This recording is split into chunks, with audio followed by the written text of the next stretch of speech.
daripada hadis Bukhari dan hadis Muslim.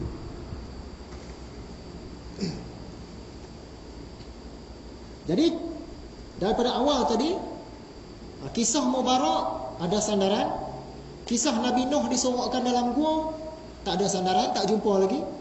Kisah Nabi Musa disorok dalam periuk bercakap masa kecil, tak ada sandaran juga.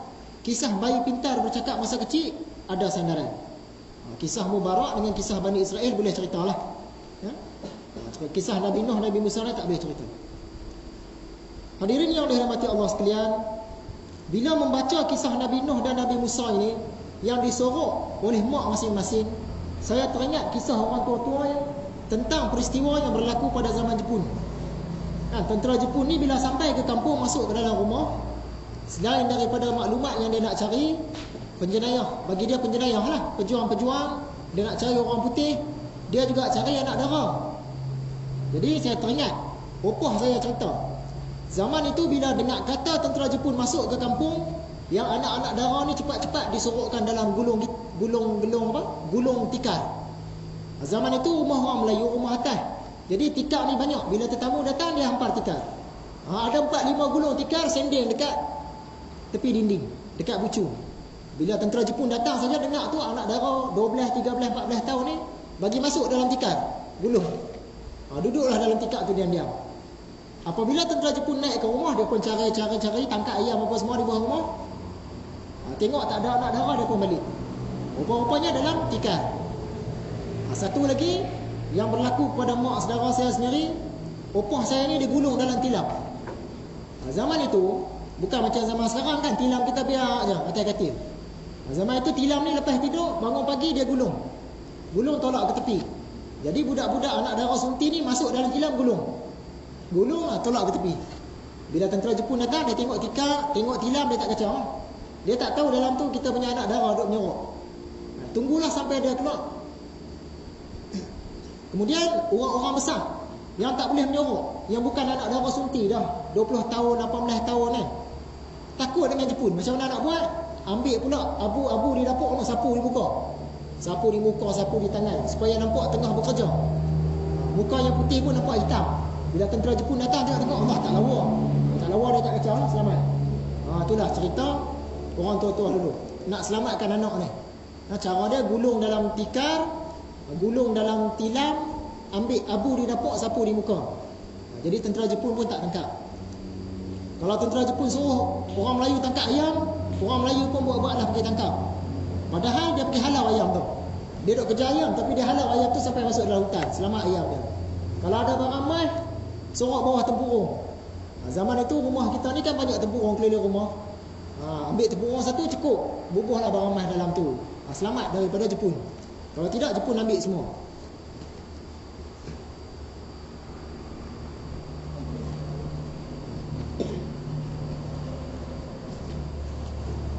Baik, hadirin yang dirahmati Allah sekalian, sambung kitab kita.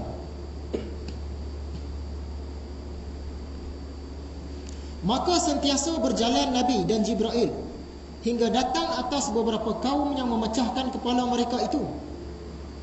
Jadi sekarang ini kita sampai pada perjalanan Nabi Muhammad dari kota Mekah, dari nak pergi ke Palestin. Dari Mekah nak pergi Palestin, belum naik ke langit lagi.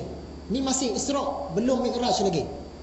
Dalam perjalanan Isra' ni, sampai satu tempat Nabi Muhammad dia nampak ramai orang duk pecahkan kepala sendiri.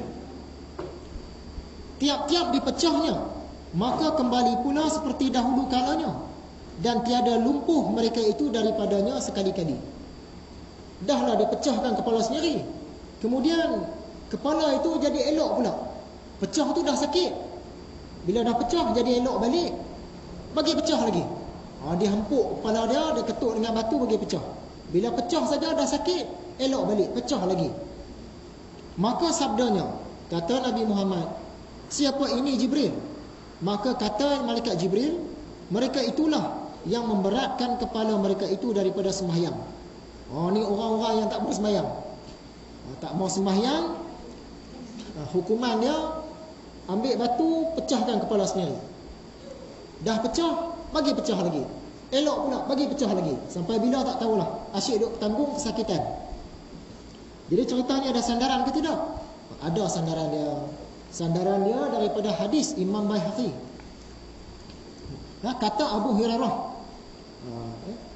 Yang ni lebih tepat sebagai asar lah. Sebab kata-kata sahabat.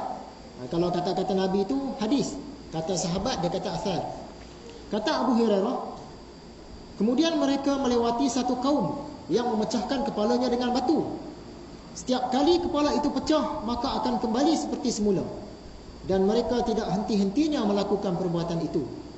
Baginda bertanya, siapakah mereka itu wahai Jibril? Jibril menjawab, mereka ialah orang-orang yang malas melaksanakan solat 5 waktu.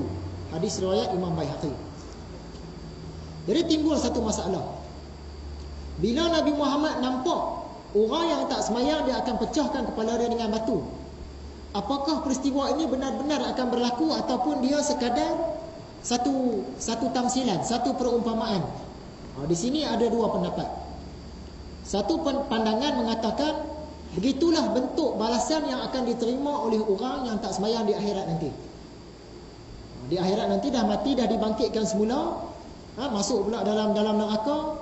Orang yang tak semayang ni dia akan pecahkan kepala dia sendiri, elok balik bagi pecah lagi, sampailah habis tempoh hukuman dia. Itu satu pendapat. Satu pendapat lagi mengatakan benda itu sekadar perumpamaan. Siksaan dia akhirat nanti kepada orang-orang yang tidak mengerjakan sembahyang lain. Tak tahu macam mana siksaan dia dalam api neraka. Yang dia pecahkan kepala ni sekadar perumpamaan. Jadi antara dua pandangan ini, setakat ini yang kuatnya ialah pandangan yang pertama. Pandangan yang pertama ni, ramailah orang kata pandangan pertama ni betul. Maksud dia, sesiapa yang tak sembahyang di akhirat nanti dia akan pecahkan kepala dia sendirilah. Itu pandangan tu yang kuat setakat hari ini. Mungkin lepas ni akan datang kajian-kajian yang menunjukkan yang mana satu lebih kuat lagi. Wallahu a'lam. Jadi cerita ni ada sandaran. Kemudian maka datang pula di atas beberapa kaum, pada hadapan mereka itu satu perca, dan pada belakang mereka itu satu perca. Jalan lagi, naik burak ni tadi, Nabi Muhammad nampak pula satu kaum, ramailah orang. Bila sebut satu kaum ni maksudnya ramai orang. Ramai orang tidak berpakaian, dia tutup kemaluan